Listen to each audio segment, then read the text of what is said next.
one different company, so I could see them all together working together. And the chest burster was that scene where, because we didn't have enough hands, Alec was there working with the chest burster, and I got Shane, his old buddy from the Aliens.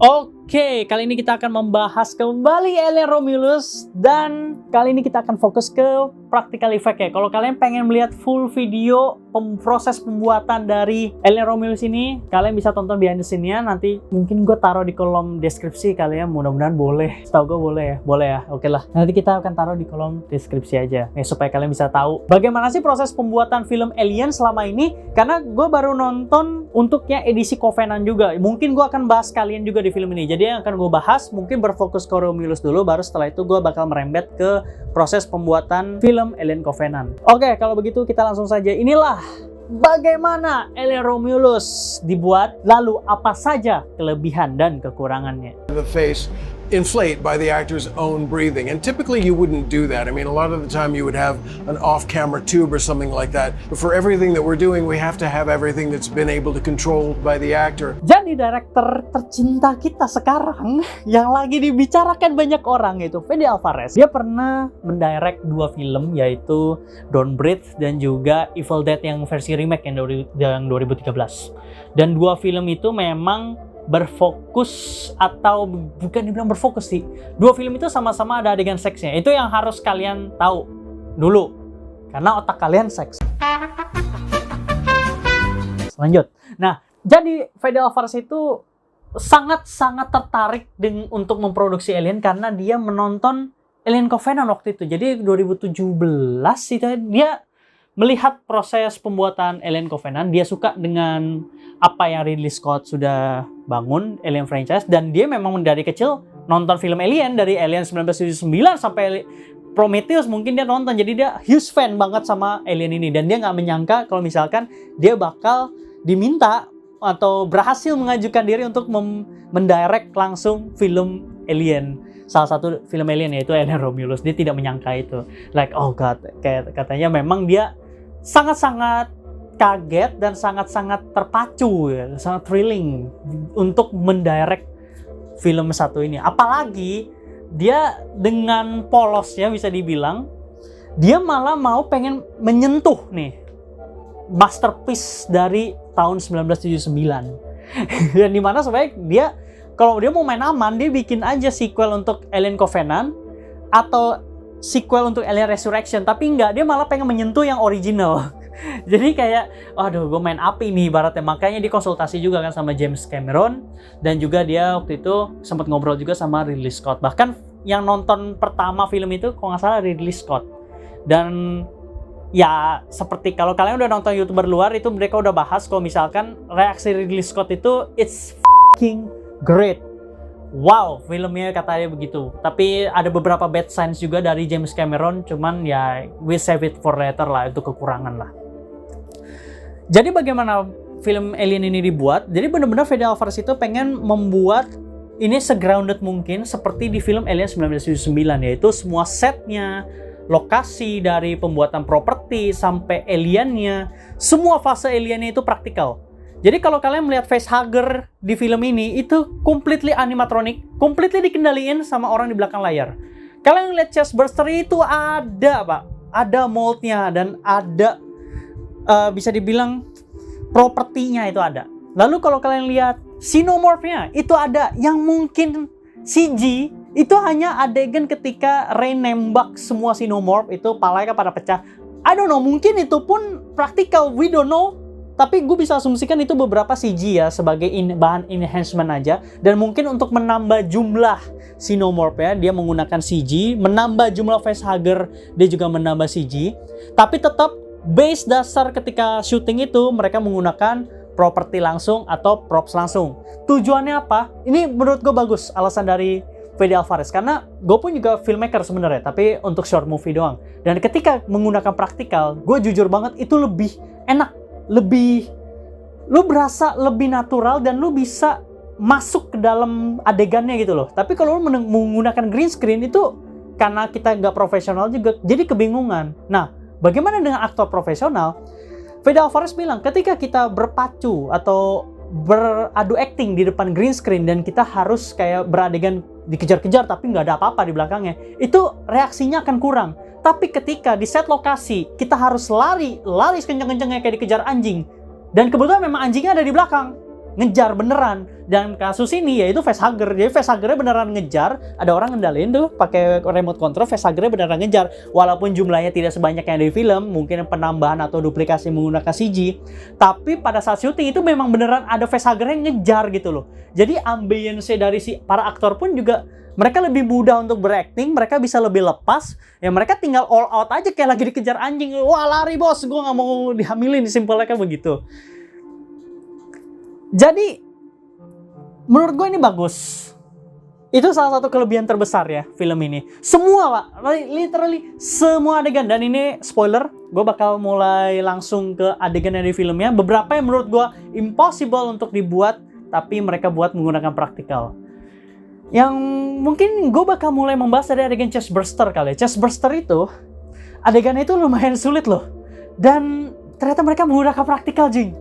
Jadi aktrisnya Navarro, gue lupa namanya, Aileen Wu ya, itu keren cuy, performance gila itu. Edan gue, wow itu Aileen Wu sama si Isabella Merced sebagai dua orang yang bisa dibilang hamil, itu berhasil banget dalam semua adegan burst ya. Terus kalau si Navarro kan di dada, kalau si Isabella itu berarti di bagian alat kelaminnya. Nah untuk Navarro sendiri mereka memang tetap menggunakan CG jelas, cuman untuk adegan close up itu it's completely practical dude. Itu bagian dalam tubuh manusia beneran dibuat. Cuma memang mungkin terlalu grafik jadi nggak ada di YouTube, kalian kalau nyari nggak ada. Cuma kalian bisa ngeliat props dari chest bursternya, dan gue tahu persis itu adegannya di sebelah mana. Damn itu. Lu gimana nggak takut kalau misalkan di adegan yang sama itu si Isabella mesti acting depan si Navarro langsung, si Aileen Wu langsung, dan memang ada adegannya literally ada chest burster di situ ya. Lu gimana nggak teriak sekencang-kencangnya bos? Dan memang ada beberapa kali aktor ini kena prank lah, bukan kena prank sih, lebih ke mau ngambil momen natural. Jadi pas Isabella lagi di ceiling itu ada di trailer kok. Itu beneran dia disiram air pak. Nah itu kan sebenarnya nggak logis. Kalau kalian pengen berkaca dari film Alien, itu adalah salah satu adegan paling tidak logis yang pernah muncul di film Alien. Mungkin kalau Alien Resurrection kita bisa kesampingkan karena itu film memang udah nggak logis dari awal. Dari mana air itu? Kok bisa? Tapi lu lihat ekspresi dari Isabella kan? Lu lihat ekspresi dari karakter Kay ini beneran natural, karena memang Fede Alvarez nyuruh ya lu siramin aja dia pakai seember air. Ya memang Isabella juga kagak tahu kalau misalkan katanya, gua nggak tahu di adegan itu dia bakal ada xenomorph muncul dari atas ceiling itu, dia nggak tahu. Dia baru dikasih tahu setelah dia disiram air. Ya makanya kan ekspresinya beneran full, kagetnya full banget itu, gila itu natural banget, nggak bisa dibohongin itu. Nah terus ada adegan dimana hampir mendekati final act ya bisa dibilang ya, itu yang adegan anti gravitasi dinyalain. Terus si Rain dan Andy itu mesti manjat terbang lah bisa dibilang, melayang itu di bagian elevator. Itu ternyata praktikal. Pengambilannya gimana? Ya betul, itu kan kejadiannya berdasarkan secara vertikal mereka, dan ini dibalik jadi horizontal. Jadi memang ada beberapa point of view yang disengaja dibalik lah. Sebenarnya di filmnya pun sedikit kelihatan, tapi mungkin karena acting para aktor dan aktris ini juga all out, karena sekali lagi environment-nya sangat-sangat mendukung, yaitu ya mereka literally ada di space station, dibuat itu tempatnya full, bukannya dikelilingi green screen hijau-hijau, enggak. Memang mentok-mentok ada beberapa titik yang ditandain, itu kan hanya untuk penanda editan ya. Bilangnya apa sih marking point itu. Terus sama mungkin ada beberapa green screen yang kecil-kecilan lah, itu untuk bahan enhancement, cuman kan untuk the whole environment itu memang dibuat, di rebuild. Bahkan adegan xenomorph yang emerging, yang xenomorph adult itu, yang setelah disetrum, itu kan dia emerging pelan-pelan, dan itu adegan pertama kali xenomorph prosesnya ketika menjadi dewasa, fase dewasa. Itu beneran dikasih lihat full, dan itu semua praktikal. Nah sekali lagi, apakah ada CG-nya? Gue nggak bisa bohong, ada. Tapi memang sangat-sangat sedikit karena materialnya udah ada. Jadi dia editing itu cuma di enhance doang, mungkin dari saturation, brightness, terus juga dari ambience, beberapa penambahan asap, beberapa penambahan liquid, dan beberapa penambahan ornamen. Itu adalah hal umum lah untuk enhancement dalam pembuatan film. Dan ya sekali lagi gue bisa sangat-sangat kagum ya, karena Offspring sekali lagi itu beneran ada aktornya dan syuting. Cuma mungkin di beberapa adegan itu diganti jadi CG karena kan untuk kebutuhan trailer, material promosi, atau memang itu hanya behind the scene. Jadi mungkin gue ada tampilan lah di kita di sini lah. Nah, di adegan ini ternyata kan surprisingly si Rain itu lagi dikejar sama Offspring kan. Cuman kan di trailer gak dikasih lihat. Ya, mungkin itu hanya satu shot di antara beberapa shot yang memang gagal, atau memang ditambahin CG untuk di adegan ini doang. Sedangkan di adegan lain, terutama close up, itu si Offspring ini full praktikal. Nah, mungkin kalau gue bisa bilang CG full itu hanya adegan di mana luar angkasa. Ya, adegan luar angkasa, adegan langit itu semua CG. Terus juga untuk adegan digesek ke space station-nya digesek ke cincin planet itu CG. Adegan si Rain ngegelantungan pun itu environment-nya that's CG jelas. Terus yang final confrontation dia sama si Offspring itu dia juga CG, walaupun Offspring-nya mungkin praktikal, tapi kan setelah dari situ kan jatuh, kegesek kan semua kan, hancur kan. Nah, itu CG kelihatan banget. Pokoknya adegan yang berhubungan sama luar angkasa that's all CG, itu nggak bisa diprotes. Mungkin ada beberapa yang pakai miniatur, gue bisa hargai itu, tapi tetap enhancement-nya menggunakan CG, itu nggak bisa bohong banget lah. Tapi memang 80%, bahkan 85% sekarang itu full praktikal. Nah, kasusnya berbeda sama Alien Covenant. Kenapa gue dari kemarin ngomong Alien Covenant itu penggunaan CG yang berlebihan, CG yang berlebihan. Well, surprisingly ketika gue nonton behind the scene-nya untuk Alien Covenant, mereka praktikal semua.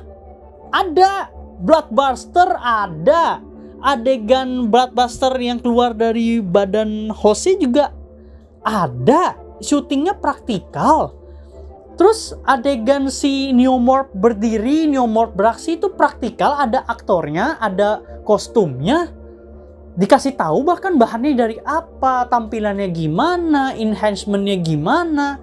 Terus Xenomorph, yang untuk adegan Xenomorph di sini berarti adegan Protomorph itu 3 suit loh. Tapi kenapa di filmnya malah diganti pakai CG?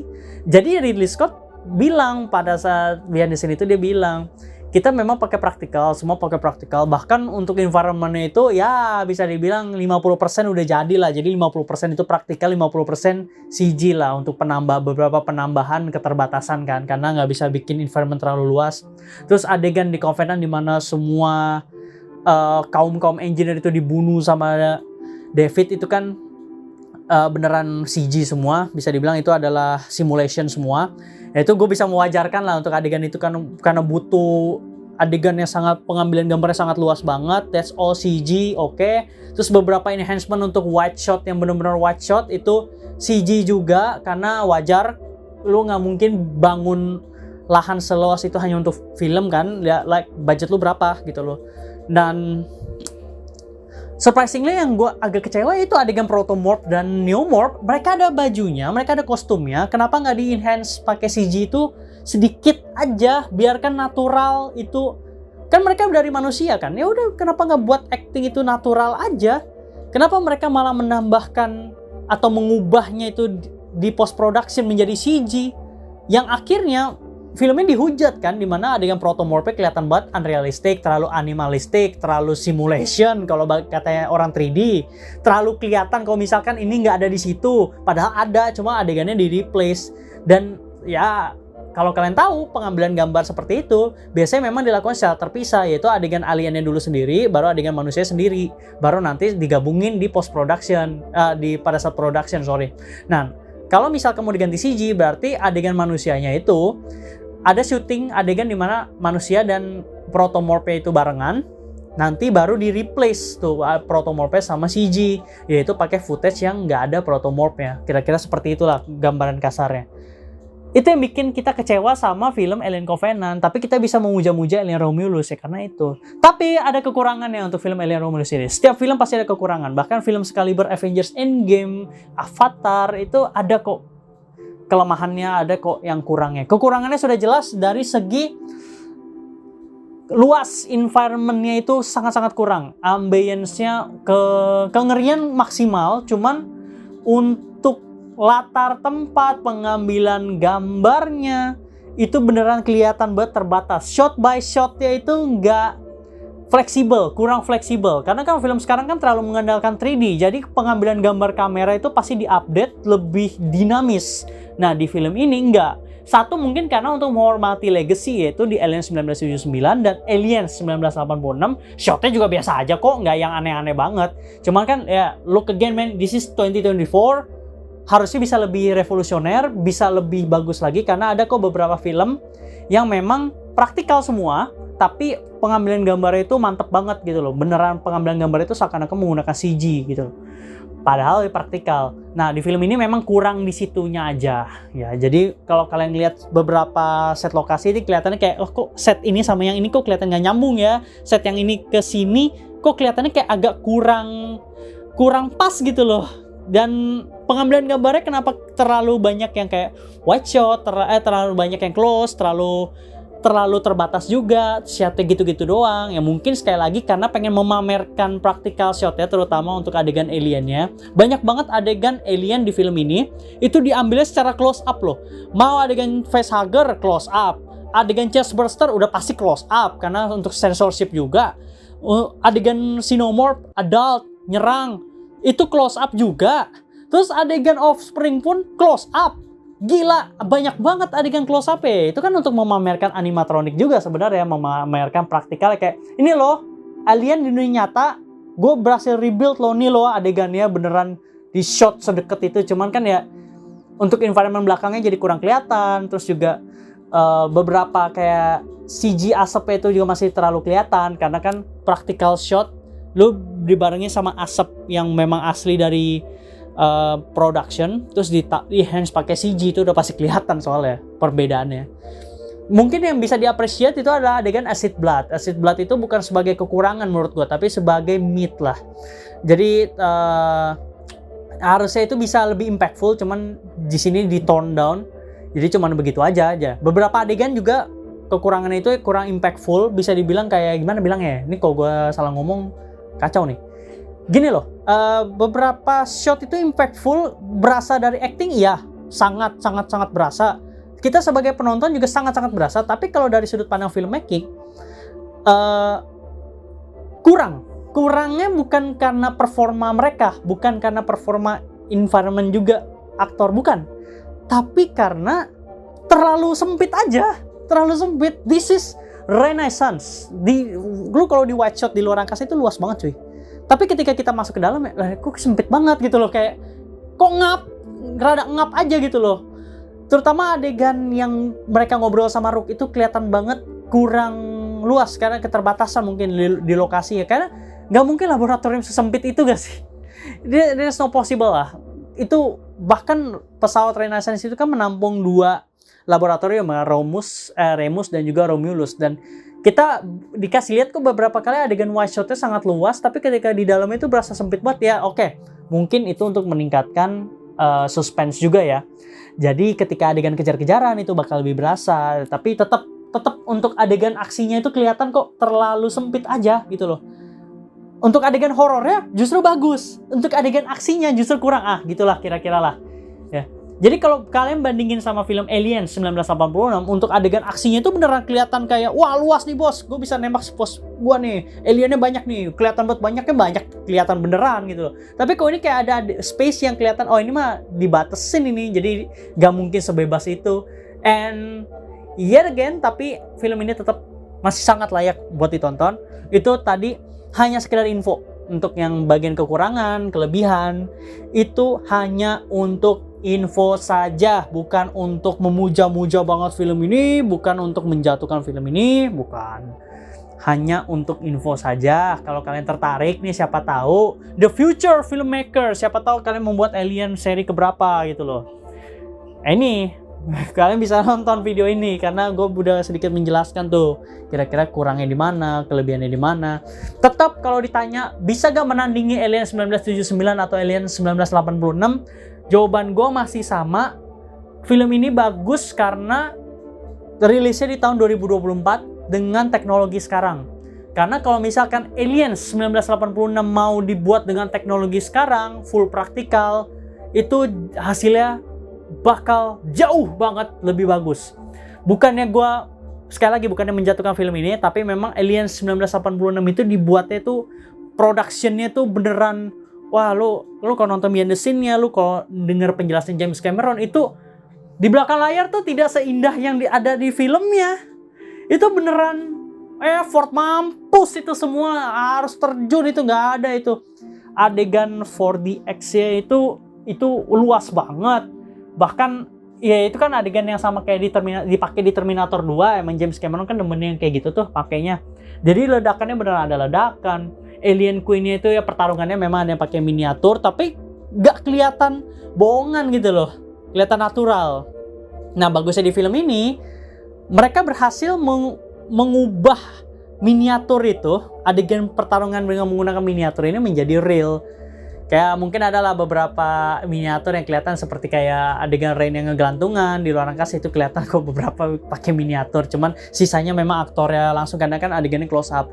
Jadi mungkin kalau gue simpulkan ya, kekurangannya too many close up shot yang unnecessary, itu aja. Padahal bisa kok ditampilin wide shot atau mid shot seperti di Alien 1986, tapi mereka malah menampilkannya secara close up yang memang mengakibatkan kita berfokus pada objek, bukan kepada environment. Sedangkan film itu harus perpaduan di antara kedua itu. Walaupun ada beberapa adegan yang close up itu bagus mampus, cuman ya itu terlalu banyak aja dan terlalu unnecessary. Tapi sekali lagi filmnya masih bagus kok, sangat santai. Masih di atas Alien Covenant jauh, dan gue sangat merekomendasikan film ini. Kalau begitu segini dulu untuk video kali ini, and see you guys in the next video.